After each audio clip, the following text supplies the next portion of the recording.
নমস্কার বন্ধুরা, কেমন আছেন? লাইফস্টাইল বাই সম্পার নতুন আরেকটি ব্লগে আপনাদেরকে স্বাগত। আমরা তো ভীষণ ভালো আছি। আপনারা কেমন আছেন অবশ্যই কমেন্টস করে জানাবেন। আর আজকে তো ইন্দিরা একাদশীর জন্য আমি সাবু রান্না করব, তার জন্য সব কিছু রেডি করে রাখছি। আর রেডি করতে করতে আমি একদম দেখি চুলার আঁচ একদম কমে গেছে, এ আছে আমার রান্নাই হবে না।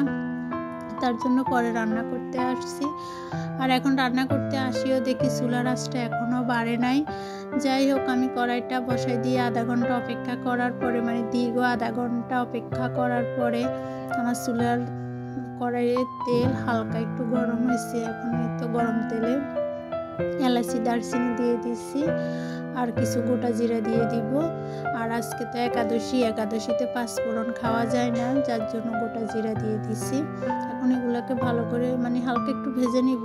হালকা ভাজার পরে কিছু আদা কুচিও দিয়ে দিচ্ছি। এখন আদা কুচি একদম সব কিছু ভালো করে ভেজে নিব। আর সাথে কয়েকটা তেজপাতাও দিয়ে দিচ্ছি। ভালো করে ভেজে তারপরে যাই মশলা অ্যাড করব। আর ওইদিকে তো টাপুরও একাদশী, টাপুরও তো ভীষণ খিদা লাগছে। এখন কিন্তু 12টার উপরে বেজে গেছে, পুরো ভীষণ খিদা লাগছে। আসলে ভিডিওতে যেভাবে তাড়াতাড়ি রান্নাটা হইতেছে, যদি এভাবে তাড়াতাড়ি রান্নাটা হইতো কত ভালো হইতো, তাই না? আর আমাদের বাসা গ্যাসে এত সমস্যা করে, কি বলবো। যেদিন তাড়াতাড়ি রান্নাটা না হয় ওই দিন যে এতটা কষ্ট করতে হয়, কি বলবো। এখন এই তো এখন মশলাগুলো ভাজা হয়ে গেছে। আর মশলা এখন ভাজা হয়ে গেছে, হালকা একটু জল দিয়ে নিছি। এখন সবগুলা মশলা অ্যাড করে নিচ্ছি। হলুদ, লবণ, মরিচ, জিরের গুঁড়ি সবগুলো অ্যাড করে হালকা একটু জল দিয়ে ভালো করে কষে নিব। আর জল না দিলে কি হয়, হালকা একটু মনে হয় যে পোড়া পোড়া যায়, যার কারণে হালকা একটু জল দিয়ে ভালো করে কষে নিব। আর এই তো এখন আমার কষানো শেষ। এখন সাবু দিয়ে দিব।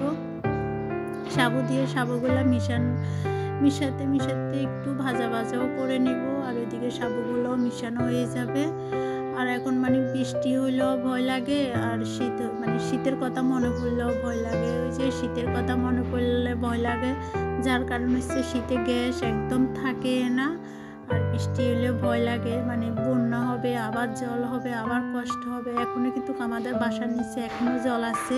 হাঁটা চলা করতে এতটা সমস্যা, এতটা খারাপ লাগে জলের ভিতরে হাঁটতে। আর এখন যত জল কমতেছে, জলগুলো মনে হয় যে বিষাক্ত হয়ে যাইতেছে। ফাড়া দিলে মনে হয় যে ফাটা চুলকে কি অবস্থা হয়ে যায়। যাই হোক, এখন এই তো সাবুদানাতে জল দিয়ে দিচ্ছি। এখন ঢাকা দিয়ে দিব, কিছুক্ষণ ঢাকা দিয়ে দিব। তাই তো এখন দেখি আমার সাবুদানাগুলা মোটামুটি হয়ে গেছে। আর ওইদিকে উচ্ছ্বাসকেও ভাত খাইয়ে দিচ্ছি, কারণ এখন অনেক বেলা হয়ে গেছে। আর এই তো বাদামগুলো ভেজে নিচ্ছি, যে এখন বাদাম দিয়ে দিয়েছি। আর বাদাম দিয়ে ভালো করে একটু নেড়ে নিব, বাদামগুলোকে মিশিয়ে নিব সবগুলো সাবুর সাথে। আর এখন আলু ভাজিগুলোও দিয়ে দিতেছি। আমি কিন্তু অনেকগুলো আলু চিপসও করছি, কারণ সকাল থেকে কেউ কিছু খায় নাই, যার কারণে আলু চিপসগুলো মোটামুটি খাওয়া হয়ে গেছে। আর আমার কাছে মনে হইতেছে যে বাদামটা কম হয়েছে, যার কারণে আরও কিছু বাদাম দিয়ে এখন ঢাকা দিয়ে রাখবো। আর ওইদিকে আরেকটা তরকারিও রান্না করছি। এখন রান্না করতে করতে আমার প্রায় 2টার মতন বেজে গেছে। আর আমার এতটা খিদা লাগছে, এতটা তাড়াতাড়ি রান্না করছি, কাজ করছি, আমার হাতটাই পুড়ে গেছে। ওইদিকে হাতও জ্বলতেছে, পেটও জ্বলতেছে। কোন জ্বলাকে আমি আগে প্রাধান্য দিব সেটাই আমি ভাবতেছি, পরে চিন্তা করতেছি আগে পেট জ্বলাকে প্রাধান্য দিই। পেট জ্বলা ঠান্ডা হলে মনে হয় যে হাত যে জ্বালা পোড়া করতেছে ওইটাও চলে যাবে। যাই হোক, এখন মামের জন্য খাওয়া নিয়ে আসছি, এখন আমরা খাবো।